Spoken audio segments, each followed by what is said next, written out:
Buenas tardes.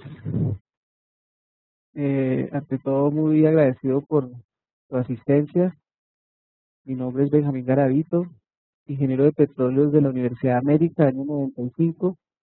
Eh, Llevo en el tema ambiental prácticamente desde el inicio del ejercicio de la profesión, justamente con el tema de la tesis de grado que tuvo que ver en ese entonces, con el manejo de los residuos, con el manejo de las aguas, que para la época se hacían en los trabajos convencionales de perforación. Algunos de esos trabajos hoy en día todavía persisten, pero obviamente el tema de normatividad ambiental y el tema de sostenibilidad pues ha avanzado muchísimo.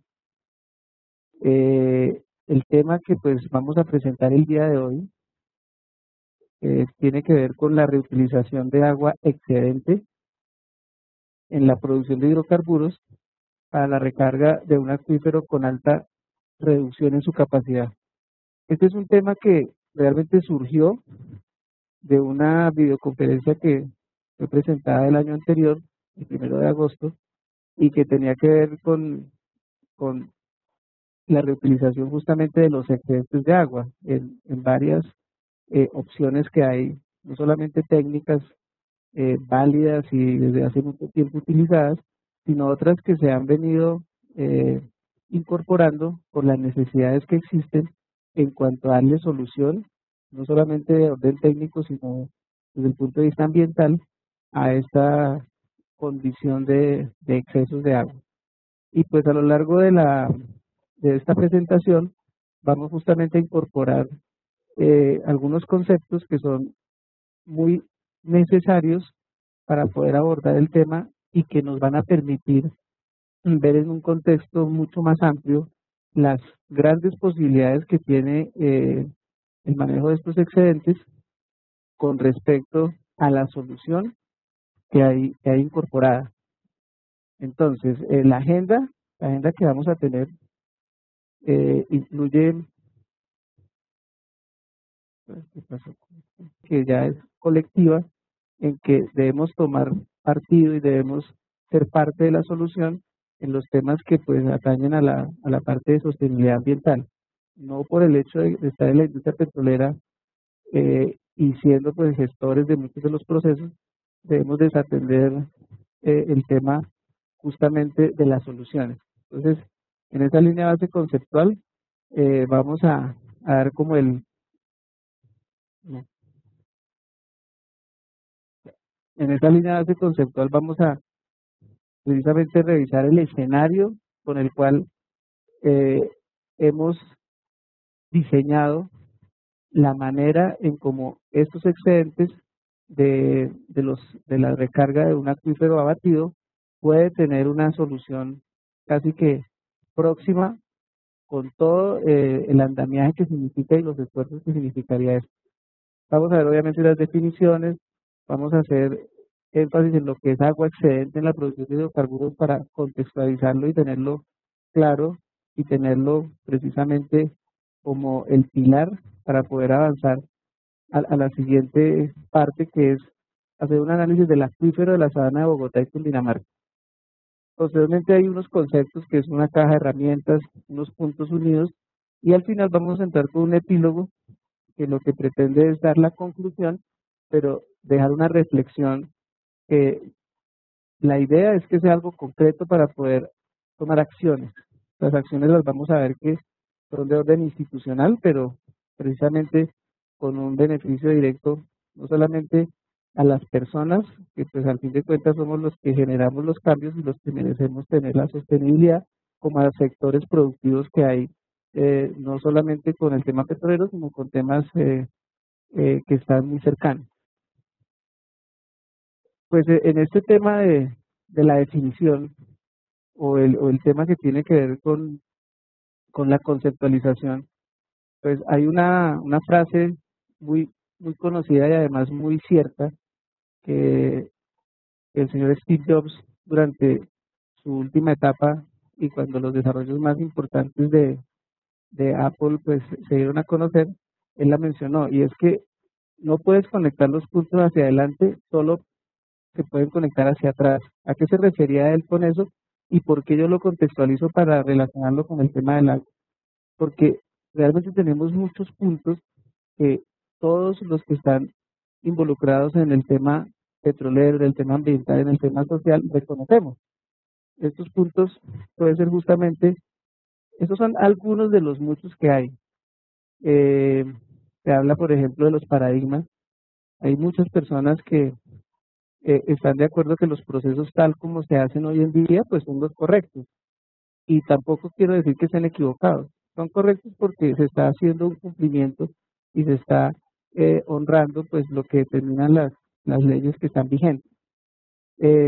También se habla de desecho. Justamente los manejos del agua en el sector petrolero, y pienso que en la gran industria, todas las demás industrias, se maneja con ese criterio, con un criterio de que es un desecho. La razón es una razón, además de ley, porque lo que en nuestro país permite los vertimientos de agua es un decreto que justamente en este año tiene ya 30 años de estar en uso. Es el decreto 1594 del año 84 y que fue en su momento emanado por el Ministerio de Salud. Ese decreto tiene, digamos, una permanencia y tiene todavía el rigor de ser aplicado a pesar de haber tenido un decreto que pretende reemplazarlo, es un decreto ya del Ministerio de Ambiente, que es el 3930. ¿Cuál ha sido el punto precisamente crítico para que no entre el 3930 con toda su, digamos, estructura del tema del agua? Que justamente en los vertimientos pues se tienen algunos parámetros que todavía no son fáciles de poder enfrentar desde el punto de vista de los tratamientos. Entonces, ese es un punto crítico. Se viene trabajando en él desde el año 2010, que justamente se hizo la promulgación del decreto que les comento, el 3930. Hablamos, conectamos el punto de la bioética, porque en los temas justamente ambientales y de sostenibilidad tiene mucha relevancia hoy en día. No es el hecho de cumplir porque lo dice la ley, sino que tenemos también que ir más allá de eso. Tenemos que revisar que si técnica, social, económica, ambientalmente, hay alguna cosa mejor a lo que se tiene, avanzar en esa línea, en ese lineamiento. Entonces tiene que ver con el cumplimiento. Hay un concepto o hay un punto que es el de innovación abierta.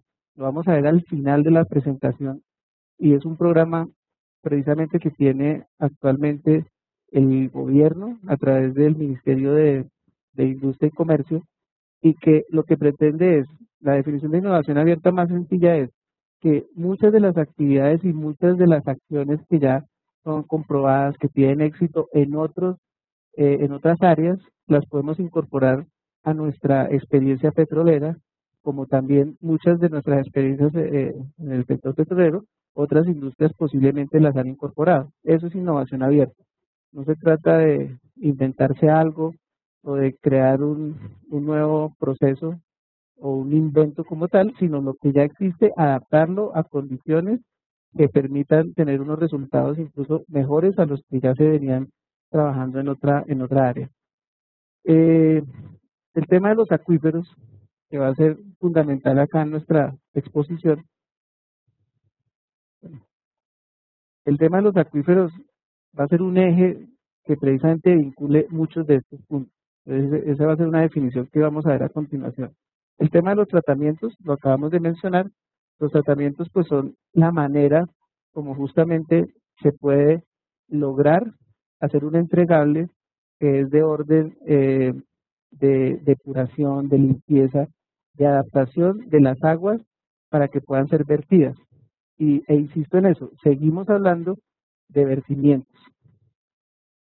El tema de la ley y los decretos era lo que hablábamos de, seguimos con un decreto que es muy antiguo, tenemos otro que está, digamos, vinculado desde hace unos 4 años, pero muchas personas y muchos grupos que tienen que ver con el tema del agua y del tema de vertimientos y el tema de tratamientos y todos estos temas, olvidamos, porque pues seguramente es un olvido, no que se esté, digamos, dejando de lado, porque pues la ley es un tema que si uno no lo conoce, no lo exime del cumplimiento de la misma. Entonces hay una ley que es una ley perfectamente adaptada a estos conceptos, que es la ley 373 del año 97, en donde su filosofía habla de ahorro y uso eficiente del agua. Entonces, eso también lo vamos a retomar más adelante. Y finalmente el tema de sostenibilidad, pues que tiene que ver con hacer el mínimo impacto en las operaciones y más en lo que tiene que ver con el agua. Y sobre todo, si yo no puedo retornar a como se encontraban las cosas antes de iniciar mi operación, antes de iniciar mi proyecto, por lo menos debo hacer un gran esfuerzo en hacer compensaciones. Entonces aquí vamos a hablar muchísimo de compensaciones que nos van a empezar a ayudar con los temas de cumplimiento, con los temas de pasar del concepto de desecho a pasar al concepto de recursos, que vamos a incorporar temas de tecnologías de otras áreas para que esto lo veamos que es posible y obviamente vamos a llegar finalmente a tener un entorno bioético. De pronto vamos a hablar sobre eso si nos alcanza el tiempo y lo podemos correlacionar con lo que estamos hablando. En cuanto al primer punto de definición, y que es muy sencillo, traje, digamos, esta lámina que pues muestra lo que es un acuífero, en su terminología y en su expresión más clara, es un depósito natural donde se almacena agua. Nosotros en la industria petrolera estamos siempre con con la idea, porque pues fue lo que aprendimos y en lo que estamos en el día a día, que los temas de los acuíferos pues siempre son muy profundos. De vez en cuando hay acuíferos superficiales que pues crean es un proceso de alto riesgo en la operación de perforación y en las operaciones de producción de los hidrocarburos. Entonces para eso se toman todas las medidas técnicas de aislarlos. Ustedes han oído pues que uno de los puntos críticos, por ejemplo, en el campo Castilla y Dicimene es justamente que hay acuíferos superficiales que como son tan cercanos, crean casi que una estrategia técnica para poderlos aislar y poder evitar que haya cualquier contaminación. Ese es un reto que tiene en esa área Ecopetrol y que pues lo ha venido trabajando de una forma adecuada y con todas las medidas de seguridad para evitar hacer impactos que podrían pues determinar cambios en el tema ambiental. Los acuíferos de los que vamos a revisar nosotros son los acuíferos precisamente superficiales, porque hacia allá queremos llevar esta iniciativa y esta posibilidad de hacer una reutilización de esas aguas excedentes de los hidrocarburos. Entonces, por favor, ténganlo muy presente. Esto puede asimilarse tal como está aquí en esta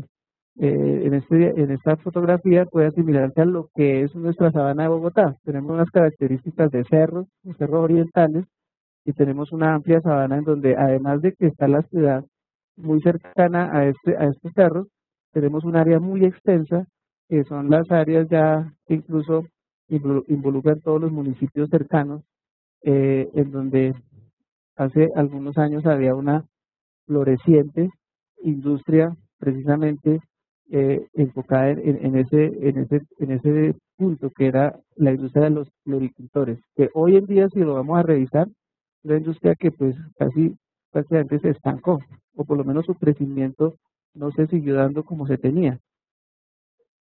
Menciono esto porque al final en esa conexión y en esa metodología que tenemos para esta presentación, eso tiene mucho que ver y tiene casi que un gran anclaje en cuanto al resultado al que podemos llegar. El tema, eso es lo que nosotros hemos denominado como otros sectores que se van a beneficiar y que están muchas veces sin ninguna correlación o interrelación con el sector petrolero. Es necesario hablar del ciclo del agua. El ciclo del agua es el proceso natural que permite la recarga justamente de los acuíferos, entre muchas otras cosas. Puse lo de los acuíferos, pero el ciclo del agua tiene una significación y un alcance muchísimo más amplio. es el, digamos, responsable de los equilibrios, de la cadena alimenticia, o sea, de una cantidad de connotaciones, pero para nuestro interés lo hemos, eh, lo hemos mencionado como que sencillamente en un hábitat sostenible y en un hábitat, digamos, de menor exigencia de recursos, pues el ciclo del agua hace su función, que básicamente es lograr que el agua lluvia eh, que llega a la zona terrestre se infiltre, se purifique y de muchas maneras sirve como recurso. ¿Qué está pasando en este instante con los grupos de población muy grandes? Pues que el acuífero, que tiene una recarga natural, como su nombre lo indica, empieza a tener una abatimiento, que es el término técnico, pero que el término real es que empieza a perder toda su, digamos, no solamente capacidad de mantener el volumen de agua,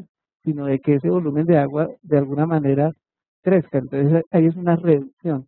Y análogamente a lo que pasa con los yacimientos petrolíferos, pues nos está pasando o está ocurriendo eh, en muchísimas partes en donde el grupo de población cada vez crece de una manera desmesurada. Entonces, como es un recurso que necesitamos en el día a día y también en el día a día y en los tiempos, el número de habitantes va creciendo, no lo hace de la misma manera la compensación. Por eso hablamos de la compensación. Ya la forma natural no es suficiente para hacerlo.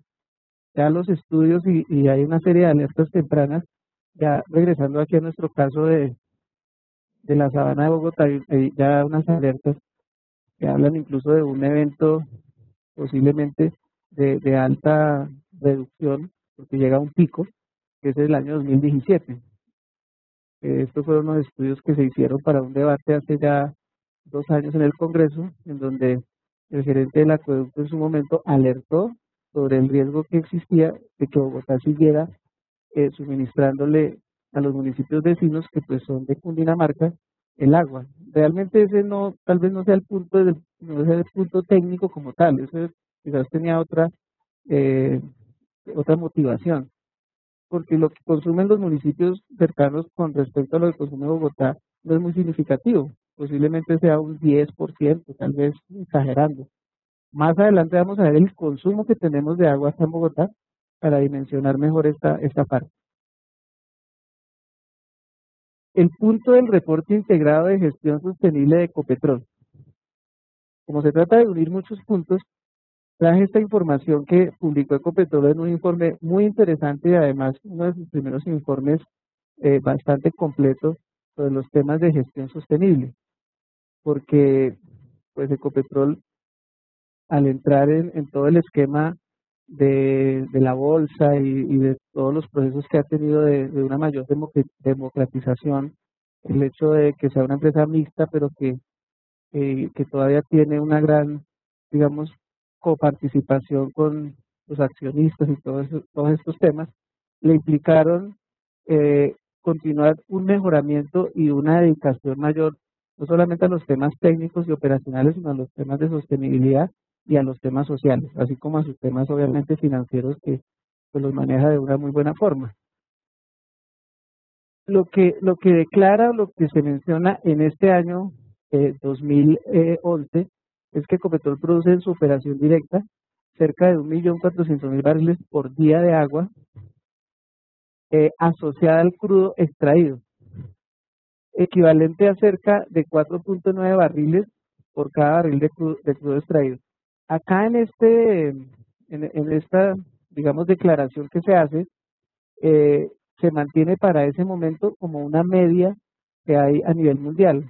Lo esperado o lo promedio es que por cada barril de crudo que llegue a la superficie deben llegar 5, 6, máximo 7 partes de agua. Esos son como los promedios. Obviamente, como en toda estadística, hay algunos picos, tanto bajos cuando se inician las producciones, un campo nuevo o un pozo exploratorio que conlleva a la extensión de un campo nuevo, muchas veces tiene unos cortes de agua mínimos, muchas veces hay una relación 98-2 y esa relación pues obviamente va cambiando.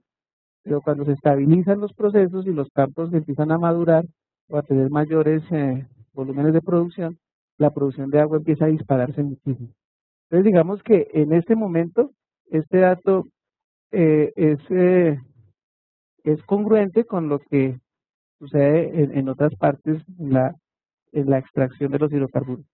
Teniendo en cuenta la problemática asociada al tratamiento y disposición en el gran volumen de agua extraída, durante el año 2011, pues, la Vicepresidencia de Producción trabajó cada una de sus áreas operativas para establecer unos escenarios futuros de producción de agua asociada al cloro y generar una estrategia de gerenciamiento de la misma que busca lograr la eliminación de los vertimientos a cuerpos de agua superficiales entre los años 2015 y 2020. Estábamos en 2011.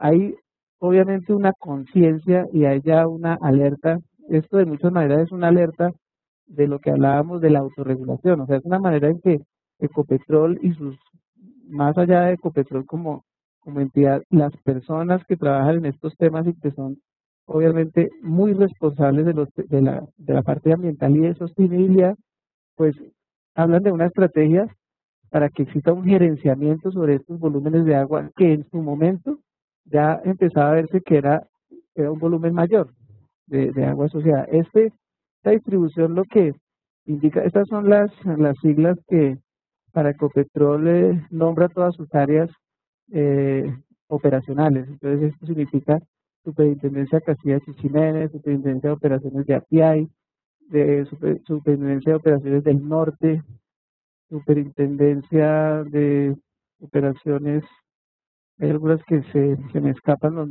los nombres exactamente, pero están representadas los puntos cardinales en Colombia, es decir, de norte, sur, oriente, es donde están todas las operaciones. La que mayor, la que mayor participación tiene es precisamente la que nos interesa ir nosotros identificando como el área de mayor cantidad de producción de agua, y es justamente Castilla y Chichimenes. Aquí en este informe tiene el 53% de esa participación de agua asociada a la producción. Hay otra cosa importante que aclaremos. Nuestro enfoque es agua excedente de producción. Una cosa es el agua excedente, que obviamente debe ser siempre un menor valor con respecto al agua producida. O sea, el agua producida es el 100% de todo de ese total, pero el agua excedente, lo vamos a ver más adelante, a qué se refiere justamente. O sea, cuál es ese excedente del agua y por qué la hemos, digamos, por qué nos hemos interesado tanto en ella. ¿Cuál es la razón de nuestro interés? Aquí pues también se hace una serie de estadísticas en donde se mencionan los volúmenes captados de agua en metros cúbicos. Esto es todo relacionado a cada uno de los años. Son volúmenes, pues, nosotros en la industria petrolera, pues, la manera de medir y la manera de dimensionar los volúmenes pues es en barriles. Acá los hacen en metros cúbicos, pero cada metro cúbico contiene aproximadamente unos 6.2 barriles, o sea que esto en barriles son casi 400 y pico de millones de barriles de agua. Esta agua es agua captada. Traigo esta información porque esta agua no tiene nada que ver con los excedentes de agua ni está relacionada con el agua que se produce con el petróleo. Es un agua que se requiere en muchos de los procesos y es agua captada. El agua captada significa el agua que me autoriza la autoridad ambiental para poder hacer mis procesos. Así como me autoriza agua captada y en esta época eh, la normatividad todavía permitía y no había tanta, digamos, rigurosidad como está hoy en día, entonces habían zonas en donde pues la captación del agua era algo rutinario. Voy a hacer un pozo o voy a desarrollar un campo, listo, sus puntos de captación son estas coordenadas. Hoy ha cambiado mucho eso. Muchos de los proyectos hoy en día y muchos de los retrasos que hay en las operaciones de manera global, justamente es porque ya no se están otorgando permisos de captación. Entonces, como hay permiso de captación, hay permiso de disposición. Aquí hay un dato que es bien interesante, sobre todo el que tiene que ver con el 2011 y el 2009, si ustedes lo observan, es que el agua que yo capté es menor a la que yo vertí. Cuando debería, en una lógica de un balance, si yo obtengo agua, hago muchos procesos, debería tener incluso menor volumen de agua, por lo que hablábamos de los ciclos del agua. Hay un volumen de agua siempre en el ciclo que se se transforma, no es que se pierda, sino que se transforma porque se evapora. Entonces en estos procesos hay mucha agua que debería haber disminuido, pero acá sucede es todo lo contrario. Aquí hay un volumen, por ejemplo, en 2009 se captó 85, pero se dispuso más, porque ese es el vertimiento como tal. El vertimiento aquí lo tienen como aguas residuales domésticas e industriales. Eh, si vamos a un caso típico, por ejemplo, de perforación, vamos a irnos a la operación de perforación. El agua que se requiere para un proyecto de perforación es mucha, porque justamente con esa agua no solamente se debe garantizar que las personas que están en la operación, los habitantes de ese lugar, que es una ciudad pequeña, pueden albergar hasta 100 personas, deben tener todas las garantías de agua potable. O sea, esa agua es potable para su uso diario mientras permanecen en la operación. Pero adicional a eso, hay unas aguas industriales que son las aguas con las que se prepara el fluido de perforación, el lodo de perforación, y se hacen muchos otros procesos que muchas veces son hasta de limpieza, lavado del equipo, etcétera. Esos volúmenes por eso son tan diferenciales. Las industriales son muchísimo mayores a las aguas domésticas en cuanto a los vertimientos. Pero las clasifican así porque siempre se ha hecho una diferenciación. O sea, yo tomo un agua doméstica y no la puedo mezclar con la industrial, a pesar que las dos aguas van a un punto de vertimiento final. Es algo bien, digamos, extraño que se haya dado esa clasificación cuando al fin de cuentas el agua en su tratamiento final debe dar una solución que es única. No las puedo diferenciar en su vertimiento porque pues la fuente o el lugar de vertimiento es el mismo. Al fin de cuentas van a llegar ambos tipos de agua. Esta aclaración, vamos a ver en un par de láminas, porque puede ser una razón también de cambio, una razón de cambio en ir construyendo la manera como podríamos hacer unos aprovechamientos de estas aguas y cómo estos volúmenes tan grandes que pues acá están llevados a una estadística anual, podemos compararlos con los excedentes que vamos a empezar a encontrar del agua que producimos del subsuelo, o sea, el agua asociada. Bueno, voy a leerles acá, vamos a tomar 2011, las fuentes de captación. Las fuentes de captación son una fuente superficial. Fuente superficial es agua del acuífero, es un acuífero superficial. Fuente subterránea puede ser agua que está relacionada con la producción de hidrocarburos o sencillamente que está en otro punto de captación eh, mucho más remoto, y el agua directamente del acueducto, que esto era lo que ya se venía, bueno, el agua del acueducto en todos los casos permanece casi constante. Y hay otras que las pusieron acá en el 2010, no especifican cuál, no están en los demás. En sí son aguas que se necesitan para hacer los procesos del día a día. Puse el ejemplo de perforación porque es el que más conozco, en el que pues tengo alguna experiencia. Eh, con toda seguridad en los procesos de producción, en las estaciones, van a necesitar agua. Sí, esto no, fíjense que esta estadística no referencia en dónde usa el agua. O sea, no me dice que en perforación, no me dice que en producción, no me dice que en refinería, no lo dice. Lo lanza es como el total que se usó y que se hizo la estadística del 2009 hasta el 2011.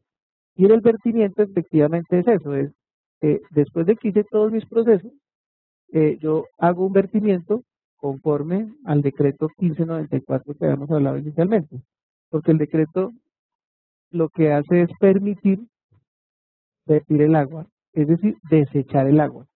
Esa palabra vertimiento está muy relacionada con el desecho del agua, y ahí vamos a ver otro punto importante de anclaje, otro punto fundamental de concientización, porque se trata también es de eso.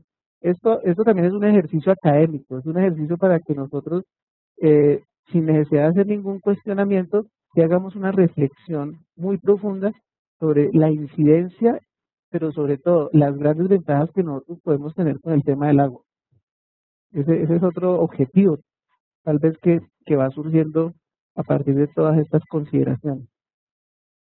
Viene un tema bien interesante, que es la reinyección de agua. Entonces aquí, tal cual esta información de esto está disponible, una información pública. Si ustedes entran a la página de Ecopetrol la encuentran, si entran por Google o por cualquier otro buscador la encuentran. Entonces yo lo que hice fue pasarla a esta lámina, y lo que hice es que en el 2011 se reinyectaron 74.4 millones de metros cúbicos, que al llevar esto a barriles son 7 por 6, son más de 400 millones de barriles en ese año, para fines de producción secundaria. Entonces viene la primera explicación para, para poder comprender y para poder desvincular lo que es el agua con objetivo técnico y lo que es el agua excedente. El agua que tiene un objetivo claramente técnico, pues está relacionada con las digamos, prácticas verificadas y prácticas que son necesarias para poder hacer los recobros adicionales cuando ya el yacimiento perdió su energía de salir sin ninguna ayuda. Entonces, estas aguas son muy necesarias para poder traer otra cantidad de hidrocarburos a la superficie. Reyección tipo recobro mejorado justamente, o entonces acá viene esta que es una exclusión o reinyección tipo disposa. Encontré también aquí pues que hay una ambigüedad, o quizás obviamente es un error no a propósito, porque si yo hago una producción secundaria que implica un recobro mejorado, desde ningún punto de vista puede ser equivalente a un disposal. Un disposal es lo que significa la palabra en inglés, es disponerla, es desecharla, es no utilizarla para nada que sea técnico, sino porque tengo que llevarla a otro escenario. Lo que implica bueno, aquí es el aumento muy significativo de este porcentaje de 275, comparando las aguas reinyectadas. El 2009 fueron 6.4 millones, aquí pasaron pues a 74. O sea, y incluso en el mismo, en el mismo anexo de la información sobre este tema de la reinyección de agua, se hace la aclaración de la reinyección de disposal, por eso la vamos a leer. Recuerden que atrás habían ya detectado que lo del tema del agua creciente había que tomar alguna estrategia, esto ya se había advertido. Entonces acá se confirma eso. Se busca disponer de manera segura las aguas asociadas a la producción en acuíferos subterráneos confinados a gran profundidad. Por este medio se tiene proyectado disponer alrededor de 178.000 barriles por día.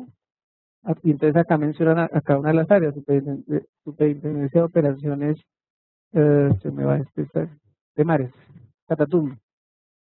No, CIRA, la CIRA, la medio, sí. Gerencia Catatumbo, Dinoquía, esta sí es. Superintendencia de Operaciones, Putumayo tal vez, Huila, Nororiente, que es lo que antes era Cupiagua, y esa no sé qué sea.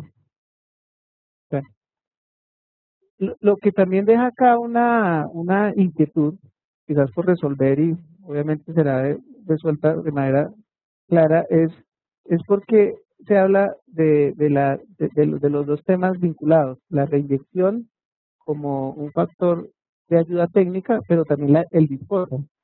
Y pues acá ya se manifiesta la necesidad de que estos 178.000 barriles por día pues se puedan de una manera adecuada abandonar. Cuando yo digo abandonar es que los pozos disposal son esos, son pozos de desecho, porque esa agua no va a tener ningún tipo de utilidad, y al contrario, sí se tiene que hacer toda una adecuada infraestructura, no solamente de estudios, sino también en la parte operacional, para evitar que pueda haber alguna afectación. O sea, disponer el agua en un acuífero desconocido tiene que precisamente verificar, y tiene que hacerse un monitoreo posterior que no se vaya sino para el sitio en donde se había dispuesto a hacerlo, porque sería muy riesgoso enviar un agua que después se conecte, por ejemplo, con un agua que vaya a ser de agua para consumo, o que llegue a una fuente de captación. Voy a hacer la conexión con el siguiente punto, que es el de la inteligencia de mercado que se hizo en el año 2012. Entonces, volvemos a encontrar que va a haber un cambio bastante significativo, por no decir que es un cambio dramático. Recordemos lo que hemos hablado acá en nuestros tres escenarios en cuanto a las cantidades de agua que había en el 2011. Este volumen, 74.43 millones de metros cúbicos, que son como unos 400 millones de barriles. Resulta que en el 2012, en diciembre, en la última semana, salió una inteligencia de mercado que buscaba revisar estrategias y cómo hacer más bien una indagación sobre qué empresas o qué grupos empresariales tenían la capacidad de hacer un manejo del agua. Pero es acá donde digo que es impactante porque sale el profesor con una estadística nueva. Esto fue entre diciembre 12 y enero 13. De hecho, sobre esa inteligencia nunca se volvió a saber nada. Un año después no sabemos qué ocurrió con los resultados de la inteligencia. Pero sí nos dejó unos datos importantísimos, y es que por regiones nos indicó cuántos volúmenes de agua había. Entonces, si solamente tomamos Castilla, que es digamos, el campo que más generación de agua en este momento está teniendo, esto es una proyección que ellos hacen al 2015, o sea, para el próximo año. Aquí se habla ya de un agua de vertimiento de 2.080.000 barriles por día, diarios. Entonces, hago énfasis en eso porque cuando mirábamos acá, nuestros 400 millones, que era el total del país era 400 millones. Ahora solo Castilla, son 2 millones por cada día. ¿Cuánto nos da? 2 por 3, 6, como son más de 600 millones. No, creo que, vamos a ver si aquí la tengo. Ah, no, aquí está. Aquí está porque yo aquí la saqué. O sea, esta es como se va comportando. En el 2011, ese es el resumen realmente, el punto de anclaje anual. En el resumen tenemos que en el 2011, de la Cartago 416, de la vertida fue mayor, que es lo que nos causó curiosidad. El agua asociada excedente a la producción de hidrocarburos en ese año fueron 65 millones, pero para el siguiente año, solo tomando la gerencia central, o sea, solo tomando Castilla, vean el incremento que hay. O sea, del 2011 al 2015 el incremento es gigantesco. No sé, el porcentaje puede ser más de 1.000%, muchísimo más. Eso es lo que nosotros, y solamente revisamos ese punto, ¿no? Revisamos este punto que es el de nuestro interés en este momento, porque si quisiéramos mirar Catatumbo, Orinoquía, que es el área de Tibú, eh, tiene un volumen también gigantesco. El de vertimiento es de 2.300.000, o sea, es incluso mayor al de Castilla. La gran diferencia que hay en ese aspecto es que pues Castilla es el mayor productor de crudo, mientras que pues Catatumbo es un campo un campo realmente con una producción ya muy pequeña, que pues puede estar candidatizado a mejorar ese aspecto de producción, pero tiene una altísima, gigantesca producción de agua. Si revisáramos esa estadística que vimos inicialmente cuando en el contexto de todas las operaciones en muchas partes del mundo, la proporción es de 4 a 5, pues imagínense, creo que la producción de Catatumbo en cuanto a hidrocarburos tal vez no sobrepase los 10.000 barriles por día. O sea que la proporción es totalmente inmensa. No sé, desde el punto de vista económico y ambiental, la sostenibilidad, ¿qué pesa más? ¿Seguir sacando los 10.000 barriles o seguir vertiendo? Porque este vertimiento viene viene asociado con el hidrocarburo. Ahí viene la profundidad donde se esté extrayendo este recurso. Bueno, pero como nos interesa enfocarnos en la gerencia central, acá en esta área, muy cercana a nuestra ciudad capital, vemos que hay otro factor, la reinyección, o sea, el límite, eso ya se vuelve un límite técnico, la reinyección para poder extraer más hidrocarburos en Castilla ya llega a un techo. El techo es este volumen de 1.150, que si lo comparamos con el de vertimiento y el de riego, ahora, este de riego es proyectado. Este de riego vale la pena hacer también una verificación muy juiciosa, porque el distrito de riego y uno de los proyectos que es muy interesante y muy, digamos, loable por parte de Ecopetrol en esa área de Castilla es un convenio que hay con el ICA. Pero hasta hace 2 años, o justamente cuando se dieron las estadísticas del 2011, este proyecto con el ICA no alcanzaba a 90.000 barriles por día. Seguramente en la proyección que hay para el próximo año tendrían que hacer un esfuerzo gigantesco para que esta zona de riego pues se incremente también en más de un 1000%. Porque llegar a 1500 va a ser una tarea bastante rigurosa, que sería muy bueno. El hecho de que hayan unos distritos de riego con los excedentes, porque estos ya son excedentes. Los excedentes aquí sí los tenemos claramente diferenciados, el vertimiento y el riego. La reinyección no, esa sigue siendo un agua que necesito para mis procesos de lograr una mayor productividad o un recobro de mi hidrocarburo. Pero los otros ítems ya claramente son agua que hay que mirar a dónde yo la voy a utilizar, que pues acá está definida como de vertimiento y riego. Listo. Y yo, gracias gracias por ese aporte, porque ese aporte nos puede, ¿no? Es que no estaba hablando. Ahorita tuvimos una pausa. Para quienes nos siguen en internet, nos disculpan, hubo una intervención acá de uno de los asistentes, entonces nos mencionaba que precisamente sobre los temas de aprovechamiento del agua, él conoció un caso reciente del Banco de la China, donde quería hacer inversiones en Colombia para poder justamente capitalizar los temas de vertimientos de agua, pero que pues hubo como una especie ahí de restricción por parte del gobierno. Creo que ese es el mensaje.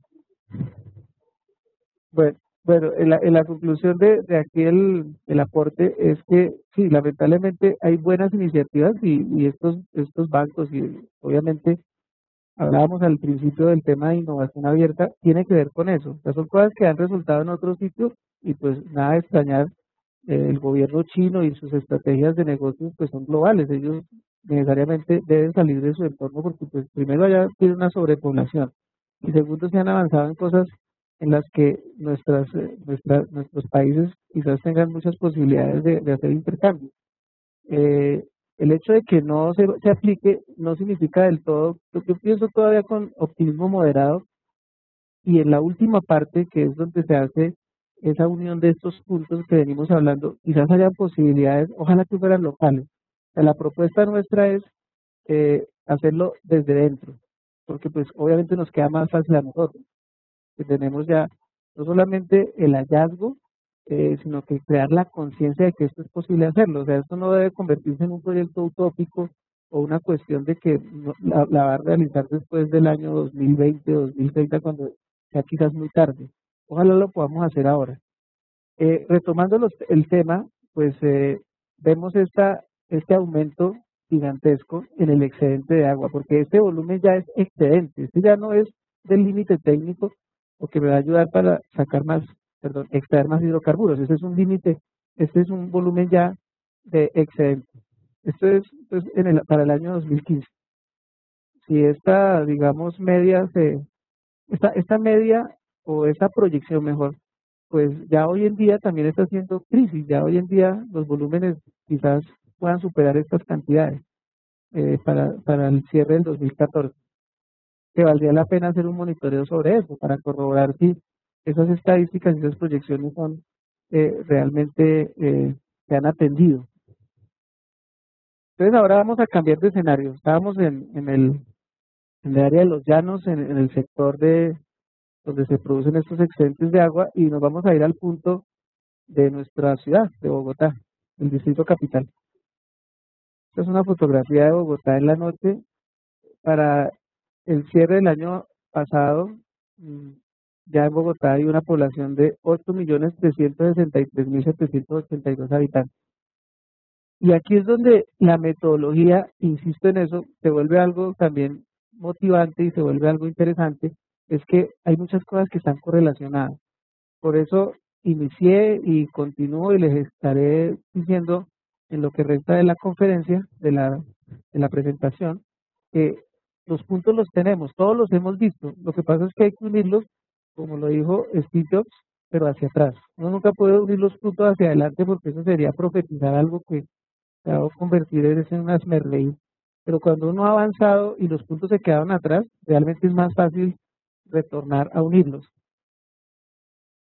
Este es nuestro acuífero, este es el acuífero que hay en Bogotá. Estos son datos de la Universidad de del área de ingeniería de la Universidad se me perdió aquí de Geominas, perdón. Entonces, con Geominas en el 2002. O sea, esta fue eh, una evaluación que se hizo para esta época y lo que demuestra es que hay varios, digamos, espacios, así como que es la manera más fácil de verlo nosotros como ingenieros de petróleo o personas que están dentro del sector de los hidrocarburos, así como el crudo se encuentra en lentes, nuestro acuífero tiene esa característica. Nosotros tenemos varias áreas, lentes de arenas y gravas, tenemos una zona de extracción de agua que es subterránea y tenemos una cantidad o sea, tenemos un área que en sí es muy favorable para el tema de la recarga, que es por la misma estructura de cómo está nuestra sabana. Esa lámina por allá del principio pues es muy clara, están nuestros cerros y las áreas en donde tenemos los mayores depósitos de agua están hacia Chingaza, hacia la parte del Sumapaz. Entonces es un vertedero pues casi ideal, porque la población se sentó en un sitio apropiado. No obstante a todo ese, digamos, beneficio natural y que ya existe desde hace cuántos cientos o cuántos miles de años, nosotros ahorita estamos llegando por ese impacto poblacional a un punto como de quiebre, a un punto de alerta. No es que sea una cosa apocalíptica, ni mucho menos, pero sí va a ser una alerta que hay que considerar porque además tenemos de dónde solucionarla. Entonces, dentro de este estudio o la fuente que es del IDEAN, que es una categorización de los acuíferos en Colombia, el de nuestra sabana tiene una condición que es combinada, porque los acuíferos son o cerrados o abiertos. El de nuestra sabana tiene precisamente por lo que hay como tantas eh, formas en que el agua se almacena, hay unos que son lentos, hay unos que son, digamos, de la recarga inmediata desde el ciclo del agua. Lo tenemos libre y confinado, tiene un espesor bastante generoso, si los comparamos con los demás, es un espesor bien interesante, tiene una profundidad del nivel del agua en metros, entre 10 y 35, que también con respecto a los otros que se encuentran en nuestro país, pues es muy interesante. Y la profundidad promedio de los pozos en metros, eh, digamos que sí significa un esfuerzo mayor al que están, o sea, esto significa que técnicamente perforar pozos de agua en la sabana no es tan sencillo como pareciera. O sea, tiene un grado de dificultad al de otras áreas. Viene el tema de los caudales. Nuestros caudales medios en litros por segundo son realmente muy bajos si lo comparamos con otros que son altísimos. Y la calidad del agua es inmejorable. Este punto de anclaje de la calidad del agua tiene una correlación que olvidé mencionarlo acá, pero ya me acordé. Y es que esta agua que nos está acá, digamos, llevándose a vertimiento y esta que se da para riego, a pesar de que es un agua asociada a un hidrocarburo que está en promedio a 10.000, 11.000 pies de profundidad, el agua de Castilla es un agua con unas condiciones ideales. Lo único que la afecta en gran medida son los fenoles, pero obviamente por lo que venía con una correlación de hidrocarburos. Pero es un agua que no es salada, pero es una condición ideal, porque pues normalmente el agua que está asociada a los hidrocarburos es un agua salobre, es un agua que si uno quisiera hacerle un proceso de depuración o de adaptabilidad para otras cosas, pues sería muy costoso y casi que sería inviable. Entonces ahí tenemos un punto de coincidencia en donde esta agua podría, de acuerdo a esta definición, tener un depósito posteriormente en nuestra sabana. Hacia allá va la idea, ese es el objetivo. ¿Cuál es el punto de las personas? Que nuestra ciudad, y acá viene la otra relación uno a uno, nuestra ciudad tiene este número de habitantes al 2013 y el agua en barriles. Este es un dato obtenido esta semana del acueducto de Bogotá del área técnica. Claro, ellos nos lo dieron en metros cúbicos, que esa es su medida. De hecho, así es como nosotros pagamos nuestro recibo del agua en Bogotá. Pero fíjense la relación que hay tan impresionante. Nos estamos gastando por día cada habitante de Bogotá un barril de agua. Una relación casi 1 a 1. Es que la cifra casi nos da, mira, nos dio en los 8 millones, nos dio en los 300.000 y acá supera como en 20.000 para que casi fuera coincidente.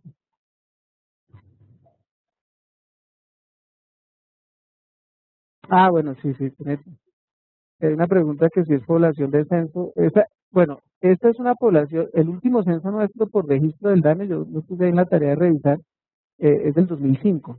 No tenemos un registro, eso es una proyección, obviamente, y pues me imagino que la toman de la tasa de natalidad, mortalidad, etcétera, es una proyección. Pero digamos que para efectos prácticos hay una relación 1 a 1, o sea, en ese número es una relación 1 a 1. ¿Cuánto nos cuesta el barril de agua? Nos cobran a 1.000 pesos el barril de agua. Eso nos vale acá en Bogotá. Y el gasto de agua en Bogotá, entonces ya al hacer el consolidado, son 3.061 millones de barriles anuales. Esa cifra está puesta ahí para que al devolvernos miremos esta otra cifra, 1.306. Esa es la tercera parte del agua que se consume diariamente en Bogotá. Entonces la correlación o la unión de estos puntos es muy, digamos, ya predecible. ¿Nosotros qué podríamos hacer con esas cifras? Aquí hay otro valor, es un valor gigantesco, el de los 1.000 pesos por barril, que si nosotros lográramos hacer previos estudios, esto requiere unos estudios no solamente juiciosos, sino unos estudios muy responsables. Pero lo que se puede ver es que en esa, digamos, dinámica que tiene nuestra industria petrolera, en donde todas las cosas son tan costosas, si nosotros los tratamientos de agua en esos volúmenes que estamos interesados en vertir o en hacer pozos de disposal, costaría el barril muchísimo más que esto, pero muchísimo más. De hecho, un barril tratado en este momento para procesos de perforación en cualquier sitio, no solo de Copetrol, sino de las demás compañías, un barril que yo trato está en un promedio de 35.000 pesos el barril. A lo que quiero llegar es que si nosotros hacemos una alianza estratégica, no solamente institucional, sino desde el punto de vista de nuestra conciencia, podríamos, esta agua que estamos pensando en pagar para verterla o en pagar para llevarla, bueno, para el tema del distrito de riego es muy útil, porque va a traer beneficios para las personas y para los sectores tal cual lo estamos acá planteando. Pero la idea es que en una ingeniería sostenible, en una ingeniería bioética, que son conceptos que mencionamos al principio, lográramos crear una conciencia colectiva para ver que como parte de ese posible problema, lo que se ve allá es un posible problema y por eso la estrategia del 2011 es miremos qué hacemos con los excedentes de agua. Si nosotros logramos unir esos puntos, aliarnos obviamente con las personas que saben de los temas porque son temas muy diversos. Es un grupo tan multidisciplinario, tan diverso, como tan respetable en cada una de sus concepciones. Pero si no se unen, pues vamos a seguir cada uno por su lado, vamos a seguir pagando muchísimo dinero para poder vertir el agua y vamos a seguir acá teniendo posiblemente una alerta muy inmediata y seguramente estos costos en algún momento se van a subir muchísimo, van a dispararse. Entonces, esa alerta que es desde la orilla académica, desde la orilla hasta filosófica puede ser, eh, sí es posible que la anclemos con, con los puntos y con de la manera indicada. ¿Cuál es el punto del sector productivo? Para poder ya ir cerrando toda la idea a donde queremos llegar. El punto del sector productivo es que, lo habíamos dicho, esta es una fotografía de un área de nuestra sabana de Bogotá, en donde aún permanecen la industria de flores. Los floricultores todavía tienen ahí digamos, su nicho y pues es una fuente de empleo y es un área muy dinámica, etcétera, pero tiene una amenaza gigantesca y es que ellos ya no tienen agua o por lo menos no tienen cómo no pueden expandirse ni pueden aumentar su productividad, tienen como un techo. Así como en nuestra industria petrolera tenemos un techo técnico para inyectar el agua, ellos ya tienen un techo técnico para poder cultivar más. Eh, esta es una estadística de Azocolflores, y es que este es el número de pozos que han perforado acá en nuestra sabana son muchísimos. Vean, esto si lo comparamos, pues claro que esto implica menos costos, obviamente, y menos tecnología, sin que sea por eso demeritado el esquema de perforar pozos de agua, pero sí ya tiene una restricción. La CAR, que es la autoridad ambiental, pues sencillamente no les permite porque ya hay unos límites que son técnicos y que son de justamente el cuidado que debemos tener con el acuífero, porque si se permitiera sacar toda el agua que quisiéramos, pues el tema de la alerta y el tema de nuestro riesgo como población pues sería mucho mayor.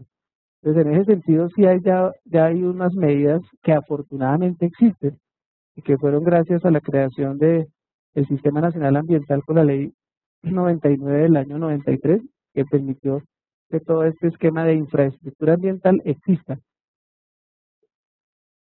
Entonces, ¿esto a qué nos lleva? Tenemos también de la misma asociación de los agricultores, ellos tienen una estadística en donde en el 2004 llegaron a un pico de 60 millones de metros cúbicos de requerimiento de agua. ¿Qué otra coincidencia hay con ese dato que es antiguo, desde hace 10 años? Coinciden que es lo que Ecopetrol está gastando. ¿Se acuerdan de estos 60 millones? Son sencillamente los casi 400 millones que Ecopetrol necesita en toda su operación para un año. Bueno, para un año del 2011. Esta posiblemente sería interesante revisar si esto sigue evolucionando, aunque con las medidas, digamos, de restricción, es posible que se haya estancado y que no haya subido más allá de 80 o 90 millones de metros cúbicos por año. El caso es que, en conclusión, este sector tiene una depresión grande, tiene una restricción ya, tiene un límite técnico que está basado en el tema del agua. Y viene acá una, digamos, reflexión que más que eso es toda una motivación a tomar acciones, y es sobre el punto que el doctor Lester Brown en el año 2010 en su libro El Plan B, en su versión 4, significa que se habían hecho ya antes otras discusiones, y es que hay que movilizarse para salvar a la civilización. ¿Quién realmente es el responsable de movilizarse? Pues nosotros, que somos también los responsables o corresponsables que las cosas estén en unos puntos críticos. Pero si bien nosotros de muchas maneras impactamos nuestro ambiente, somos conscientes pero no participamos, como en muchas otras actividades, pues pensamos que es una eh, obligación de otros. Entonces uno puede decir, no, ahí está la autoridad ambiental, ahí están las ONG, están los organismos de control, está... Este señor lo que hace dentro de una estrategia colectiva, porque ¿cuál es la finalidad del doctor Brown? Que los que tienen que movilizarse somos todos nosotros los que estamos afectando el entorno. Entonces él saca esto que es realmente diciente y habla sobre las situaciones de la crisis de las aguas subterráneas. Esas aguas subterráneas, y lo que vamos a leer acá de pronto no en su totalidad, pero tomando algunos casos, es lo que nos está pasando acá en Bogotá. Es la misma situación, pero que ya está sucediendo. Este es de hace 4 años, es del año 2010. Pero, por ejemplo, en Arabia Saudita, nuestros, digamos, líderes de producción mundial de petróleo, los señores tienen el agotamiento del acuífero principal. O sea, no hay agua. Y por eso es que deben y tienen que desalinizar el agua de mar en cantidades gigantescas. Claro, uno puede decir, tienen todo el dinero para hacerlo, pero pues más allá de eso, no sé hasta cuándo una condición económica predominante pueda poder salvar esa situación. Los señores en la China que es un tema poblacional, además dice la disminución de la reserva de agua subterránea en las planicies del norte y el agotamiento de los acuíferos poco profundos debido a sobrebombeo. la provincia de Hebei, un descenso de 3 metros por año en el nivel del agua subterránea. Y la cuenca de Hai, disminución de 40 millones de toneladas de agua por año. Esta cifra es mucho mayor a la que habíamos visto del tema de los metros cúbicos, porque es una cifra que conlleva, había que hacer la conversión con el peso que ellos mencionan y la densidad del agua, y seguramente va a dar otro valor. En la India, 21 millones de pozos de aguas subterráneas construidos, se ha secado la mitad de los pozos. Si acá en nuestra sabana tenemos esa estadística de pozos que tal vez no pasan de 1000 pozos, pues los hindúes han tenido que perforar 21 millones de pozos en donde ya 10 y medio no sirven, ya no hay agua.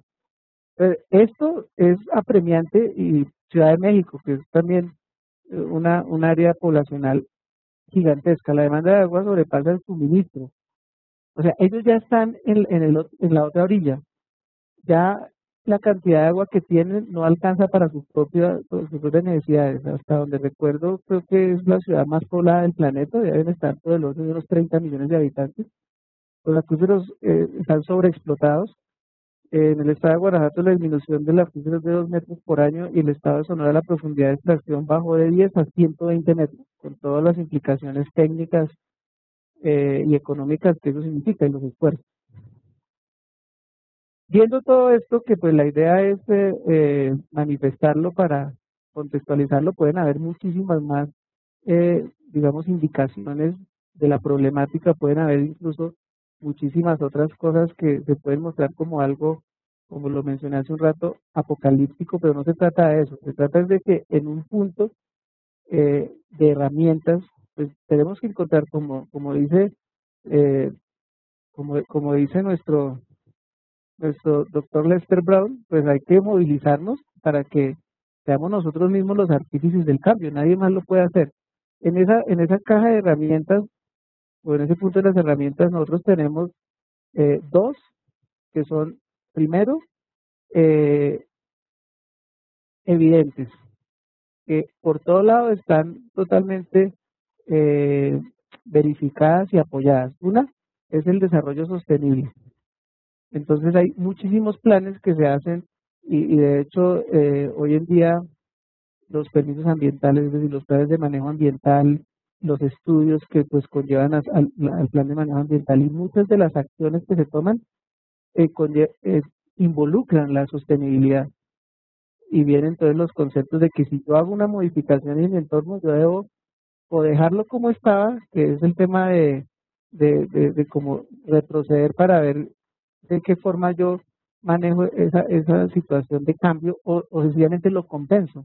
Es un ejemplo de compensación, es cuando se hacen eh, para una localización petrolera, fue obligatorio quitar una serie de vegetación y árboles, pues hay un tema de compensación que yo debo sembrar, o Ecopetrol o cualquier empresa que lo haga, sembrar en otro sitio estas especies de árboles.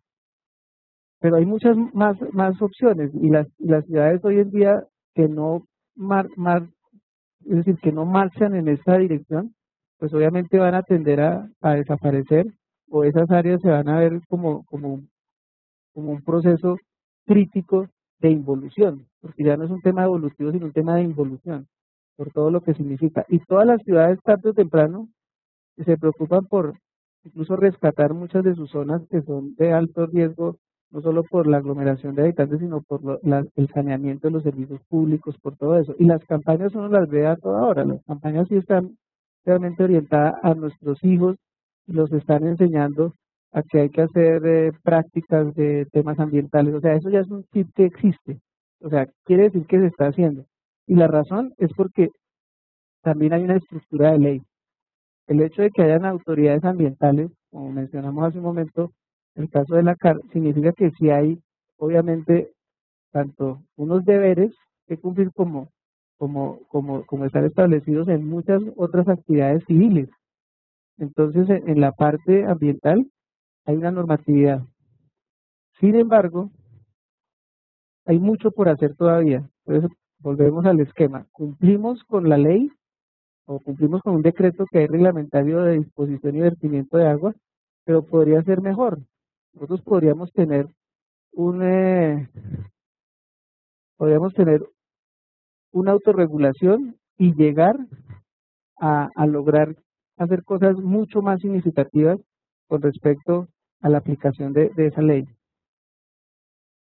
Y justamente ahí entra en juego pues no solo la discusión que puede generar esto, sino la movilización. Vuelvo a hablar de lo del tema del down, la movilización, porque el decreto nos puede llegar a permitir disposiciones, claro, dentro de la ley, pero con qué impacto y con qué, digamos, afectación en el tiempo, cuando realmente ya existe una ley que lo extraño es que debería ser superior al decreto, porque de hecho la ley tiene muchos instrumentos. De hecho, la ley también de forma insólita se cumple. La ley está verificada que se cumple en algunas áreas. Ecopetrol tiene cumplimiento de la ley 373 en las refinerías y en los procesos que hace con Occidental en la tira y Fanta. Pero debería ser para todos los procesos. O sea, no debería existir vertimiento, debería existir un proceso de reutilización del agua, además por lo que estamos nosotros revisando acá. Sí podemos conectar y sí podemos lograr que en esa reutilización del agua hagamos la diferencia y tengamos beneficios para las personas principalmente, pero también para los sectores. O sea, ese apalancamiento sí es posible hacerlo. Entonces, en ese esquema, la ley 373 tiene un amplio, digamos, eh, plataforma, tiene una estructura que sí permitiría no solo que en los procesos más cotidianos, más locales en nuestro hogar, lográramos hacer la diferencia, porque hay muchas de las aguas que nosotros usamos, las aguas que se denominan grises, las aguas de lavandería o las aguas de la ducha, etcétera, esas aguas pueden entrar en un proceso de reutilización. Con más razón, cuando estamos hoy en día estructurados a hábitats que son más de propiedad horizontal que antiguamente las casas comunes silvestres y los barrios. Hoy en día las concentraciones de población sí permitirían hacer un reuso del agua. Eso es un tema también de reflexión, es un tema que puede estar relacionado con la planeación incluso eh, de las comunidades, de las áreas de interés en donde la población pues está más concentrada. Y para tomar un solo ejemplo, aunque a los niños les enseñan en el colegio el tema del buen manejo del agua, que hay que no desperdiciarla, hay que ir más allá, porque si una escuela o un colegio le explicara a un niño con un buen ejemplo, una cosa es decirlo, pero otra cosa es que vea un ejemplo. Si en una escuela y quienes más aprenden y con más velocidad y también aportan dentro del aprendizaje son ellos, pues una escuela podría tener perfectamente un esquema de reutilización de agua, lo debería tener, y por ende ser un efecto multiplicador para hacerlo en nuestros hogares, en la industria, en todo sitio. Esa ley 373 puede ser nuestro eje y nuestro norte también en la aplicación efectiva de esos beneficios que estamos hablando. Esta lámina desde siempre, desde que yo la encontré, la incorporé a los temas de reutilización de agua, pues para mí siempre me ha indicado es que aquí está nuestra gerencia central que la llama Ecopetrol, que en nuestro caso de estudio sería el Campo Castilla, con esos grandes excedentes de agua que hay, y aquí está nuestra sabana con ya la alerta que existe y el déficit que hay de agua. Entonces, en las consultas que hemos hecho y en algunas discusiones académicas que hemos tenido y algunas otras técnicas, porque en este tema técnico hay una cantidad y o sea, el tema se abre a debate.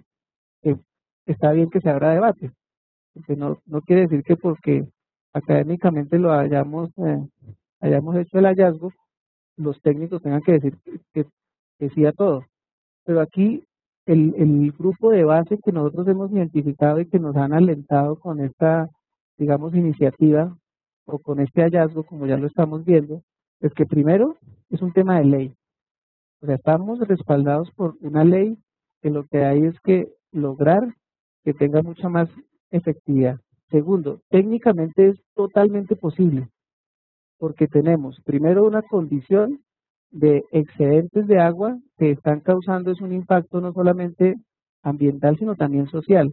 ¿Social en qué sentido? Que si regresáramos a la lámina por allá donde está ese 1.500.000 barriles que se van para los temas de riego, pues podría tener un beneficio inmenso en esa alianza que hay con el ICA para ahora en esta semana ustedes han escuchado el terrible pues impacto que crean los paros y digamos las dificultades del área social allá en Castilla, en los llanos. Entonces pueden perfectamente parar las operaciones de varios taladros y por todas las implicaciones que eso tiene. No sé si la parte de gestión social y la parte que pues apalanca estos temas, quizás ha visto que hay una gran oportunidad en el agua. El agua de hecho es un generador de cambio y ha sido un motor de desarrollo para todas las actividades humanas desde siempre. Y no va a ser la excepción a pesar de que estemos en una era de tecnología y una era pues aparentemente una gran evolución en muchos aspectos. El agua sigue siendo un tema necesario. Hasta el momento no sabemos que se pueda reemplazar por algo diferente y es algo vital. De hecho, las mayores proporciones del agua pues están presentes en todo lado, en nuestro planeta, en nosotros mismos como seres vivos, en todo, en los alimentos, etcétera. Entonces quizás ahí sea un factor de cambio, eh, de donde se derivó toda esta discusión sobre la reutilización del agua. También hay una línea base y un segmento de gran profundidad, que es que esa agua excedente puede ser muy útil para reactivar zonas que siempre se ha pensado que no se pueden cultivar. Ahora, el cultivo no necesariamente debe ser de especies para alimentación, porque eso también puede generar muchas discrepancias y puede tener mucha oposición. No, el agua sencillamente se puede utilizar para temas de biocombustibles, perfectamente, que sería otro sector que se puede alimentar con estos recursos. Y además extensivo. Extensivo significa que hemos detectado que a las poblaciones en las áreas es una sugerencia y las poblaciones con las que hemos hablado en el sitio, también en conferencias sobre temas técnicos, pero todos enfocados en la parte académica, pues hemos encontrado que para ellos sería muy llamativo tener un apoyo, no de una serie de prebendas o de una serie de oportunidades que los insertan en la industria sin que ellos tengan que ver con la industria. La comunidad a donde llegamos con nuestras operaciones no realmente no pertenecen a nuestra industria, sino pues están en su sitio como locales. Los visitantes somos nosotros, la industria petrolera. Entonces, para ellos sería mucho más favorable y sería mucho más agradecido que en una línea base con unos volúmenes tan excepcionales de agua les pudiéramos dar un proyecto que sea de ellos, porque obviamente el objetivo del negocio de Ecopetrol o cualquier compañía filial o cualquier compañía operadora no es meterse en un cultivo, por ejemplo, bioextensivo de caucho. Vamos a tomar el ejemplo del caucho. Acá me acuerdo siempre el ejemplo del caucho porque en unas reuniones que tuvimos en noviembre y diciembre en Puerto Gaitán, las personas se interesaron muchísimo porque resulta que el caucho, antes de que llegara a la industria petrolera y mucho antes, en los años tal vez 30, 40, pues generó una gran dinámica también de todo orden, pero vamos a hablar de lo positivo, que generó una dinámica que hoy no existe, o sea, hoy no hay cultivos de caucho y pues una de las razones es porque no hay, primero, una tecnología que lo pueda eh, coayudar, sino que también les falta el agua. O sea, no hay donde apropiarse de tanta agua como la necesita bello cultivo, dicen ellos. Ellos lo recuerdan es como con nostalgia, ¿no? Sí, sí, yo trabajé o mi papá trabajó en temas del caucho. Entonces, ese es un solo ejemplo de muchos. Hay muchísimos ejemplos que uno podría acá traer a la discusión. La aspiración es que al unir muchos de los puntos que vimos dentro de esta presentación, podamos hacer una declaración del proyecto Bachué. Lo llamamos Bachué porque es lo más esencial y además Bachué es mitológicamente aquí para, nuestra, para nuestros ancestros, pues la diosa que le dio vida, porque además fue diosa mujer femenino que dio vida a todo lo que tenemos en el imaginario de los muiscas. Entonces, eh, es un megaproyecto que integraría una necesidad creciente en la solución de la disposición final y controlada del agua excedente asociada a la producción de hidrocarburos en el campo Castilla de Ecopetrol, con la necesidad de recarga del acuífero en proceso de abatimiento de la sabana de Bogotá y Cundinamarca para beneficiar a las personas y al sector productivo. La declaración es eso, es una declaración que si ustedes la leen es netamente académica, no tiene afortunadamente, y quiero hacer énfasis en eso, no tiene ningún interés de lucro ni económico diferente a que se va a lograr este beneficio. Y por eso lo que ustedes van a ver a continuación es precisamente lo que es inesperado, o sea, lo que uno, al tener un hallazgo de estos, no podría hacer totalmente algo distinto, uno podría intentar buscar a empresarios que tienen muchísimo, digamos, músculo financiero para llevar una causa de esta. Pero no lo necesitamos porque entonces estaríamos siendo incongruentes con lo que justamente el señor Brown nos decía, para tomarlo como cita y como lo dicen muchos académicos y estudiosos de los temas sociales. Dentro del gran problema que creemos que existe, está en la solución, ahí está metido. Entonces, esa declaración de este megaproyecto tiene las siguientes implicaciones. Hay unos objetivos recomendados, y es que se puede lograr una alianza institucional para compartir valor. Entonces, ponemos un primer, digamos, concepto que está ahorita muy, pero muy, no solamente de moda, sino que se está aplicando. El valor compartido son unos temas que incluso aquí la Asociación de Ingenieros de Petróleos presentó en su congreso del mes de octubre y fue muy bien recibido. Vino el señor Dan Smith y hizo una, digamos, presentación de casos de éxito elementales. O sea, uno pensaría que una teoría sobre manejo de valores, pues podría estar mucho más, eh, digamos, estratégica, montada sobre una cantidad de cosas extrañas o secretas. No, es elemental. Los valores compartidos es eso, es hacer todo lo diferente a lo que siempre se ha hecho. El valor compartido, por eso pensamos que puede servir también como referente en la declaración y en el objetivo recomendado. Y acá, en la adaptación que nosotros acostumbramos a hacer de muchas de las teorías que nos llegan, porque tenemos también, digamos, esa condición acá, y es que nosotros somos bastante, no solo perceptivos, sino que queremos como revisar el modelo a ver si tenemos algo que darle. Nosotros hemos pensado que ese valor, ese compartir valor o ese valor compartido debe generar es una reciprocidad en los beneficios. La reciprocidad en qué consiste, para hablarlo concretamente, en que ese volumen de agua que día a día y en la medida en que la producción se incremente va a convertirse en una situación o muy crítica o de mucha análisis y de muchas inversiones para poderla, digamos, resolver, pues en su más, digamos, sencilla solución está es en traerla para crear una reciprocidad de beneficios aquí donde la estamos necesitando. Ya, ya vamos a llegar así.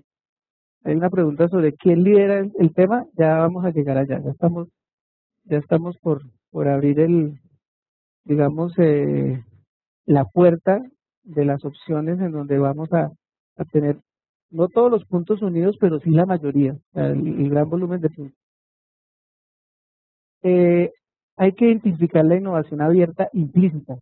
La innovación abierta, que también es de hecho un programa que tiene el gobierno a través del Ministerio de Comercio, es eso, es poner todos los casos de éxito de muchas cosas que se hacen en otras industrias al servicio de la industria petrolera. Y en este caso, lo que la industria petrolera tiene, dárselo a otros sectores.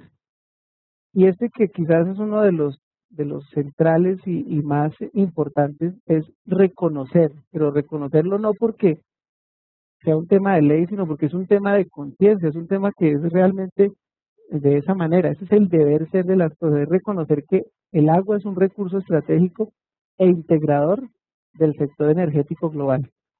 Entonces, Ecopetrol hizo una transformación muy importante y muy valiosa, que fue haber pasado incluso en su imagen, porque también desde el punto de vista de la imagen, si ustedes observan y lo hacen por curiosidad, todos los logotipos de las industrias, de las empresas petroleras en el mundo, representan o la institucionalidad de lo que significa pertenecer a una élite, digamos, empresarial y de poder, de un sector poderoso, eh, pero muy pocas están honrando el tema de la sostenibilidad.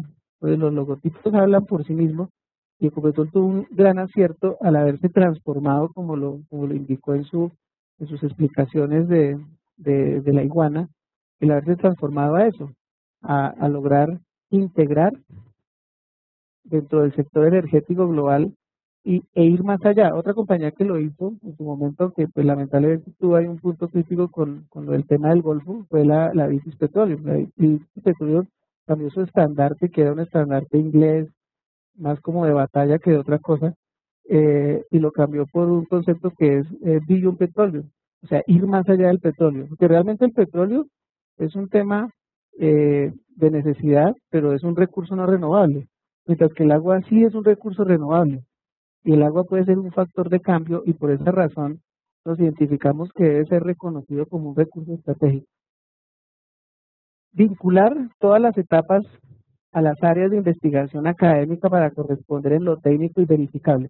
Entonces, una gran recomendación después de ver estos temas es que esto arranque, que como su origen fue en la academia, siga siempre la academia acompañando el tema, porque muchos proyectos lamentablemente pierden su norte porque la mayoría son, digamos, concebidos dentro del método científico, dentro de una serie de connotaciones académicas, pero cuando ya pasa a la realidad, se modifica, cambia, y pensamos que esa es una de las razones por las que esos proyectos y esas cosas pues terminan en otro lugar, porque son muy vulnerables y no tienen la academia que permite dar como una especie de retroalimentación continua, como de oxigenación. O sea, la academia, como no tiene necesidades de primero ser protagonista, ni mucho menos tiene necesidades comerciales importantes, pues la academia se nutre de otro tipo de elementos. Entonces pensamos que ahí va a ser muy útil que la academia siempre esté vinculada. De hecho, hacer unos estudios que conlleven a revisar todo el tema de tanto la producción excedente en Castilla como la condición de nuestros acuíferos acá en la sabana, que va a requerir todo un andamiaje de personas expertas en cada una de las áreas y que esas personas tengan la voluntad y que tengan la disposición de poder hacer equipos. Esa es otra dificultad. En nuestra industria, quizás una de las razones por las que hay tantas situaciones críticas es que las diferentes áreas no se hablan. Las personas que hacen los temas de exploración y producción muchas veces piensan que como la etapa termina ahí, el tema de transportar el crudo lo hace otra empresa, pero es la misma gente. Y de hecho olvidamos otra cosa importante con esta connotación, que es como si una persona, un individuo tuviera muchos padres y mamás. Me refiero a la comunidad en la analogía. Las comunidades desde los momentos en que se hace exploración, pasando la extracción, la producción de los hidrocarburos, el transporte y la refinación, la comunidad es la misma, pero tiene 5 o 6 interlocutores diferentes.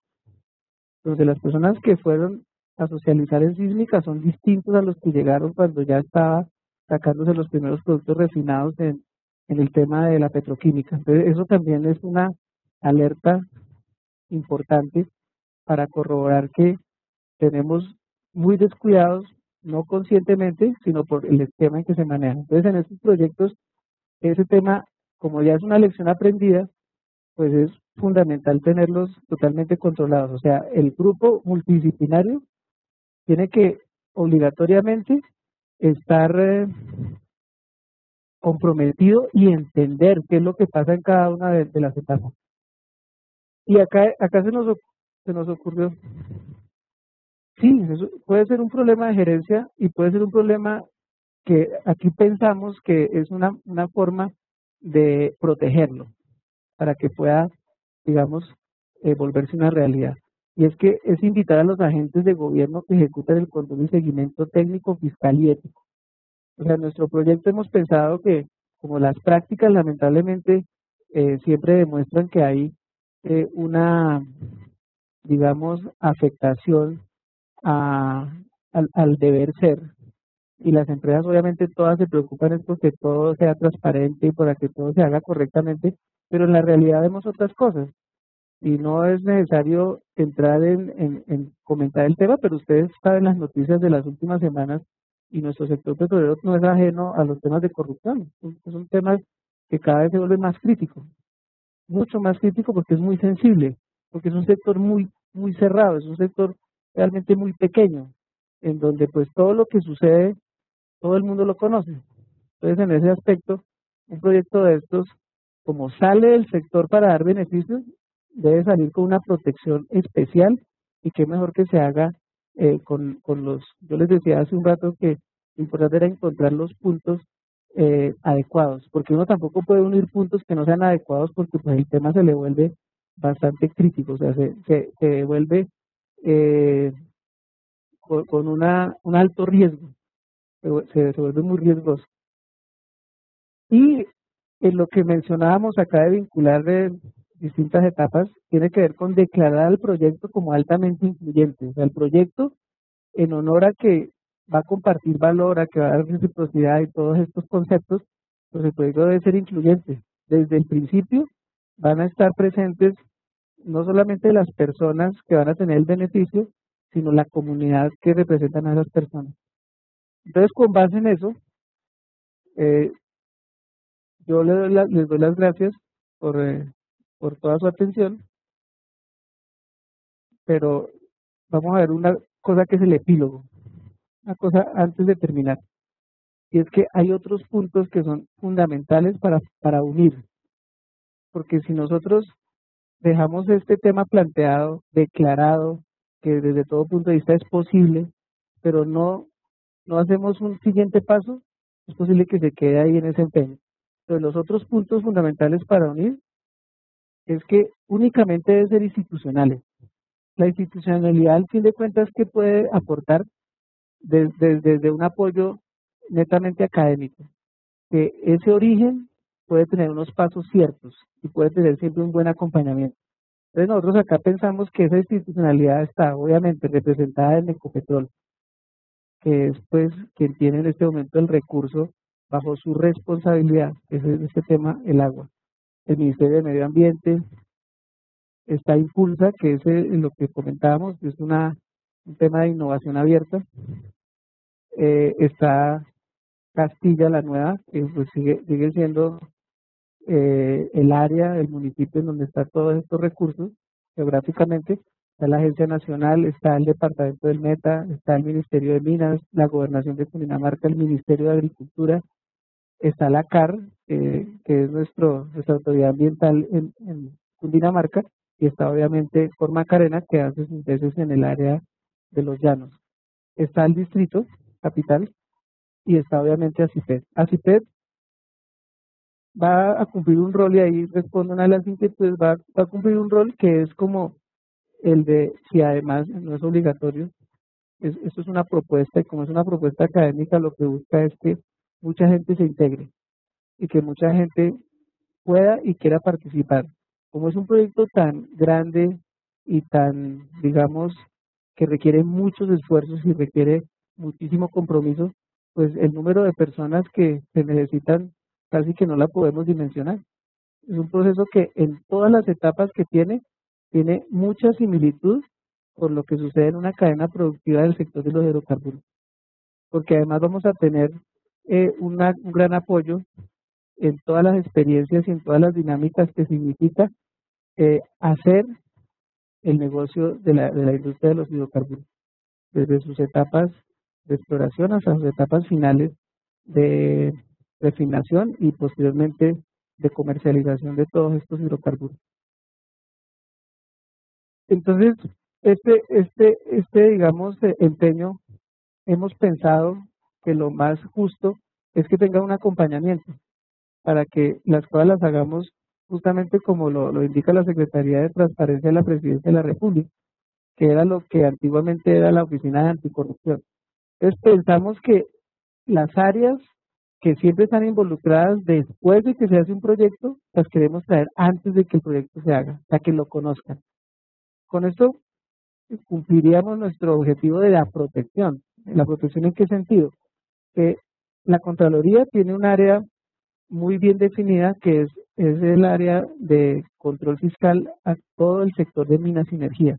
Pero de esa área surgió el año anterior y ya completa su primer año, un área que es una Contraloría delegada para el tema de las regalías. Entonces, ¿qué hemos pensado? Que esto va a tener seguramente muchos patrocinadores, pero también, como va a haber obviamente unos requerimientos de recursos, qué mejor que muchos de esos recursos desde antes de que el proyecto empiece a caminar, tenga el control y vigilancia justamente del tema fiscal. Porque fue tan importante y es tan trascendental todo lo que tiene que ver con las regalías de la industria, que justamente ya no es solo el área delegada de minas, sino ya hay un área especial, que es el área que tiene que ver con las regalías. La Procuraduría, obviamente, por todos los temas de procedimientos y todos los temas que tienen que ver con el comportamiento, y también incluimos a nuestra Autoridad Nacional de Licencias Ambientales, porque la autoridad siempre ha estado muy enfocada y ha sido quizás muy rigurosa, pero eso ha sido necesario en los temas de de la entrega de licencias. O sea, antes de que la autoridad lo fuera, era una agencia, era la Agencia Nacional de Licencias Ambientales. Cuando se convierta en autoridad, esa función la ha honrado, y qué mejor que la autoridad nos dé un apoyo decidido en un tema tan trascendente. Entonces pensamos que eso es como un escudo que nos va a permitir movernos con mucha más claridad, porque además el tema lo amerita. Y este es pues ya el nombre que tendría este proyecto, el proyecto Backbest. Entonces, después de toda esta presentación, la conclusión es que es posible hacerlo, es un tema de conciencia, es un tema de coayudar, es un tema de valores compartidos, todo lo que les presentamos acá. Y ahora sí, muy agradecidos por su asistencia. Sí, señor. Listo. Bueno, la pregunta es que, ¿quién lidera el tema? ¿Cómo lo podemos llevar a cabo? Bueno, el tema, ¿cómo surge? El tema surge como un tema de coincidencias. El tema yo pienso que surgió en Ecopetrol hace un par de años, en el año 2010, cuando declararon que había que hacer una serie de inventarios sobre los residuos que ellos manejaban. Justamente ellos son los que, digo ellos, que es un grupo de trabajo que viene desde el ICP. Cuando ellos incluyen al agua como un residuo, pues empieza una serie de situaciones que se van dando, y descubrimos con una prueba que se hace del manejo de la reutilización del agua, descubrimos que hay una gran oportunidad en dejar de captar el agua y en dejar de vertirla. Ahí es donde viene el punto de origen. Ese hallazgo, que fue técnico netamente, ahí no tenía nada de académico, conllevó a que se desarrolló una industria que en este momento está creciendo, y que es el tema de reutilización de agua en perforación, y también se puede hacer en producción. Digamos que es un paralelo que hay. En el lado real de las cosas, pues se siguen haciendo los tratamientos convencionales desde hace mucho tiempo. Esa idea, ya para responder la pregunta de quién lo lidera, eh, fue realmente algo que muchas personas vimos cuando estábamos en el área de ingeniería en perforación allá en Ecopetrol. Vimos que era posible hacerlo, pero hacia el interior lo intentamos de muchas maneras, incluso sugiriendo que se modificaran algunos de los términos y de aplicaciones técnicas. Por eso hay una parte donde hablamos que es perentorio que se declare al agua como un recurso estratégico. ¿Por qué hacemos esa afirmación? Porque es que se está pagando mucho dinero por el tratamiento de aguas cuando no es necesario. El agua vale mucho dinero, y por eso, si lo hacemos institucionalmente, ese precio debe llegar a una justa proporción. ¿Y quién lo lidera? No, como fue una cuestión que apareció en un área de ingeniería, que fue cuestión de muchas personas en las que afortunadamente yo también hice parte de esos grupos. Cuando vimos que no había apoyo desde el punto de vista técnico para hacerlo, entonces recurrimos a la academia. Entonces hicimos una serie de acercamientos con las universidades, hicimos una serie de acercamientos con ACIPEC, y realmente en donde más apoyo ha tenido la idea, sin que sea el líder en este momento, pero sí como el que está impulsando la cuestión, es ACIPEC. Entonces nosotros tuvimos como porque esto es un tema también, esto no es un tema de que alguien se pueda apropiar de la cuestión, esto es un tema que es universal y que la idea es que lo apalaquemos entre todos. Claro, necesita tener algún liderazgo en algún momento, eso es fundamental.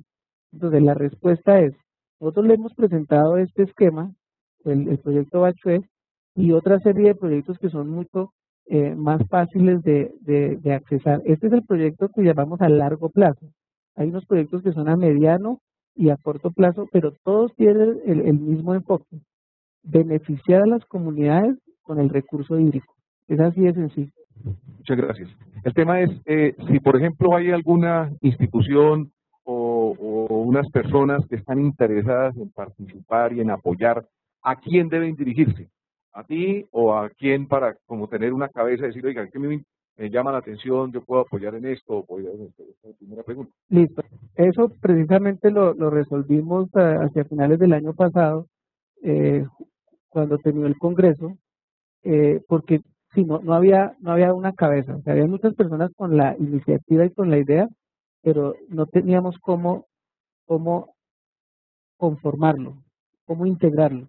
Entonces, en este momento hay un instituto que está en formación, o sea, está en creación, no existe todavía como tal, pero ya tiene las primeras, digamos, etapas, es en su diseño, en su concepción, o sea, todo está dentro de una estructura que es su génesis. El instituto se llama Instituto de Desarrollo Ecosistémico y de Infraestructura Ambiental.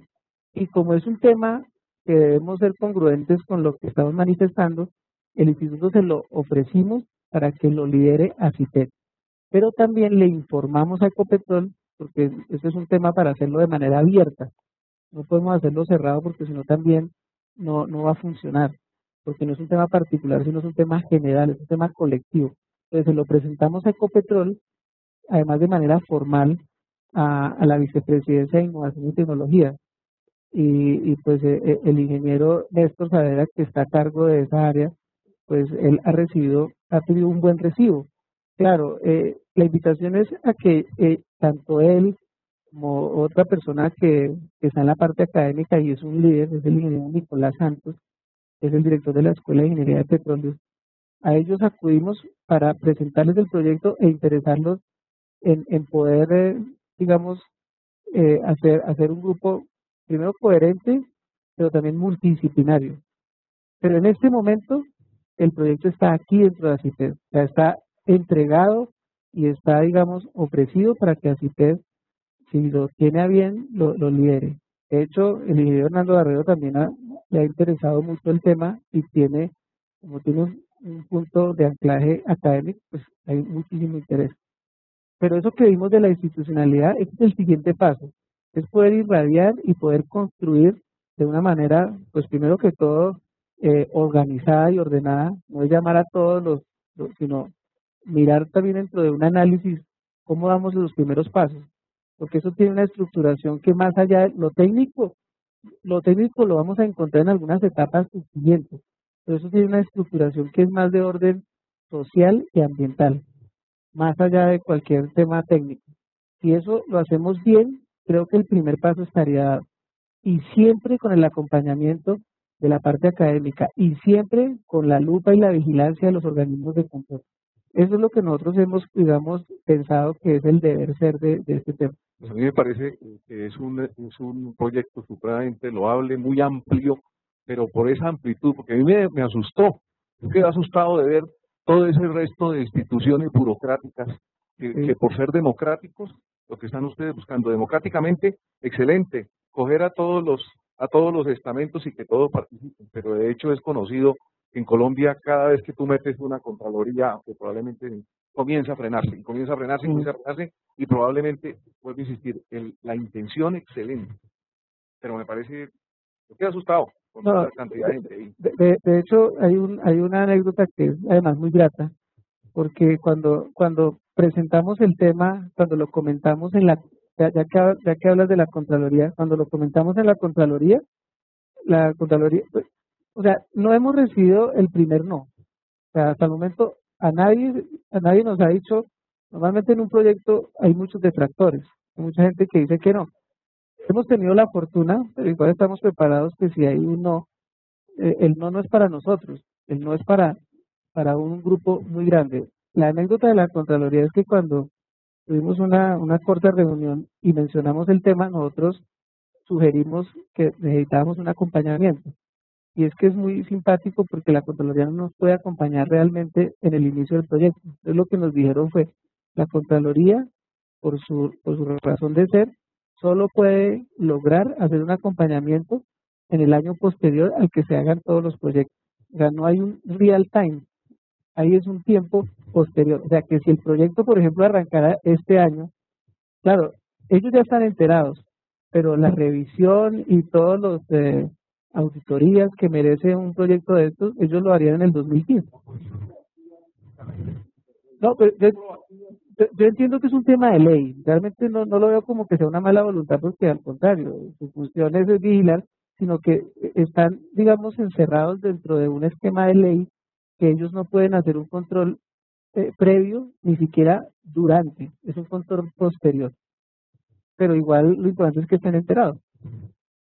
Una pregunta, el tema de la parte de los números y la parte donde van a salir los recursos, entendiéndose que tendrían que haber algunas entidades que tendrían que hacer aportes, o si todo es capital público, y además quienes serían se entiende que la comunidad serían los beneficiarios, pero en algunos proyectos en donde se ha hecho digamos, de grandes desarrollos de regadío, se entiende que los propietarios de las tierras también tienen una valorización y tienen que pagar por eso, así que sea previsto. Sí, gracias por esa pregunta, ingeniero Carlos. Nosotros hicimos otro hallazgo dentro de las muchas, este tema también ha sido de muchas experiencias gratas, porque nos hemos encontrado con personas, primero, que son las que han estado frente al rigor de la llegada de la industria petrolera. Entonces, las reuniones eh, que dejan también una gran satisfacción por el aprendizaje que se tiene cuando uno habla con las comunidades. Esta respuesta está basada en la experiencia que tuvimos repito, reitero lo de Puerto Gaitán, que fue muy valioso, porque dentro de las reuniones que se hicieron, hubo una reunión que fue con las comunidades rurales, que son de liderazgo. Entonces, como nuestro negocio está relacionado con muchos líderes de muchas áreas, entonces esas personas a veces son las que tienen más insatisfacciones, porque viene el ejemplo de que muchos papás les dijeron un discurso diferente. Cuando llegamos a preguntarles, porque eso fue más que todo una cuestión no planificada, ni teníamos un libreto para ir allá, sino queríamos era explicarles lo que hace la industria y escuchar de ellos sus apreciaciones. Entonces ahí surgió tal vez la idea del primer proyecto, y es que una de nuestras compañeras de trabajo les preguntó que ellos, antes de que llegara la industria petrolera, ¿a qué se dedicaban? Entonces uno de los señores, uno de los líderes dijo, no, nosotros acá teníamos un floreciente negocio de peces ornamentales.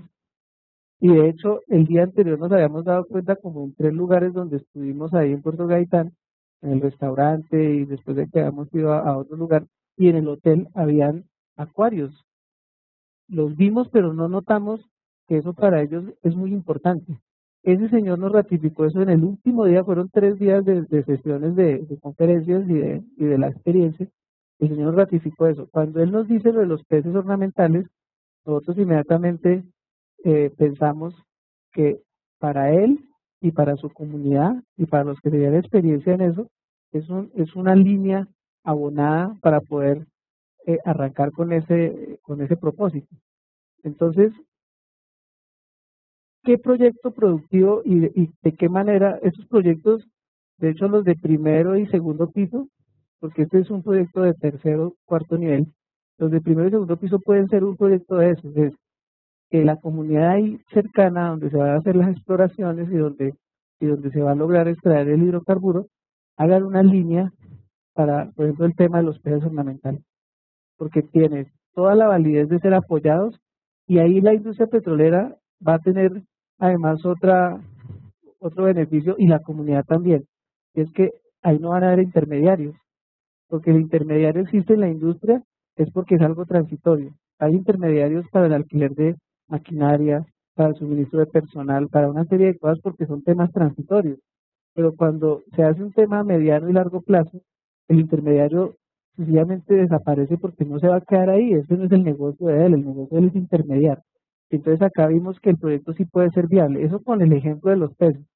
Hay ejemplos para lo del caucho, hay ejemplos para lo de los biocultivos extensivos. También encontramos que, por ejemplo, la palma en su, digamos, siembra y cultivo y desarrollo requiere es más bien muy pocas manos para hacerlo. Es un tema más industrializado. Pero hay unas especies, como el caso de la artrofa, que es la famosa higuerilla, que encontramos que ellos también la conocen desde antaño. La higuerilla sí necesita muchas manos. Entonces, estos proyectos, al contrario de los que son industrializados y que pues requieren menor atención de las personas, estos proyectos requieren muchas manos. Entonces,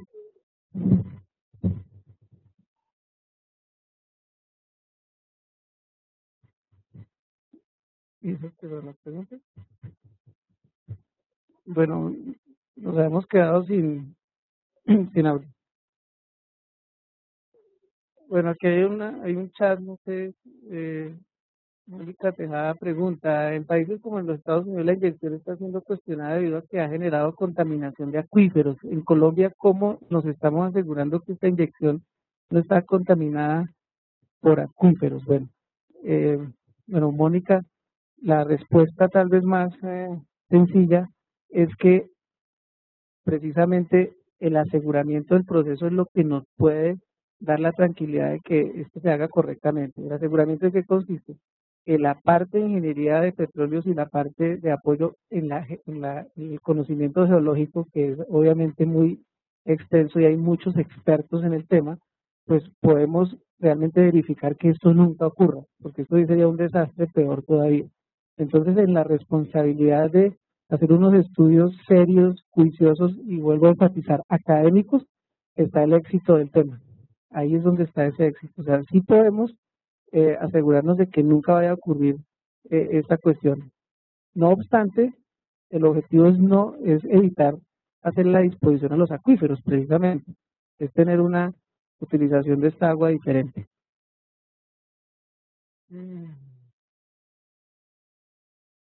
Bueno, no sé, no. Entonces Jesús también tenía como alguna pregunta. Juan Carlos Quintero Farfán dice, felicitaciones, muy buena presentación, muchas gracias, muy amables por esos comentarios. Pero no sé si hay más inquietudes o algún aporte adicional. Sí, quiero felicitarlo porque esta es la segunda conferencia que le escucho al ingeniero Benjamín y definitivamente es una continuación muy importante de la anterior y creo que se ve la transición, la evolución desde lo que le habían oído anteriormente a esta parte, ¿no? Definitivamente sí, el proyecto, este proyecto de hecho es muy importante y ojalá se puedan colocar toda una serie de fuerzas del país para sacarlo adelante, ¿no? Muy amable, muy generoso. Sí, eso indudablemente, ese es el propósito. El propósito es sacrificar en muchos casos, que es también un mensaje central, hay que sacrificar aquí temas personales y temas de agrupaciones. Por eso pensamos que la institucionalidad, a pesar de que puede tener muchas contradicciones por lo que algunos de ustedes han mencionado, hay burocracia, hay una serie que también son riesgos y amenazas como en todas las cosas, pero confiamos profundamente que sí hay unos generadores de cambio, confiamos mucho en la Autoridad Nacional de Licencias, confiamos en el Ministerio, confiamos en la Secretaría de Transparencia de la Presidencia, confiamos acá en la CIPED profundamente, en las universidades, etcétera. Tenemos obviamente que generar esa confianza que también implica un riesgo, ¿no? Pero ahí vamos a estar en ese empeño y obviamente todos están invitados para la causa. Bueno, muy amables, creo que ya cerramos con esto y pues estamos pendientes.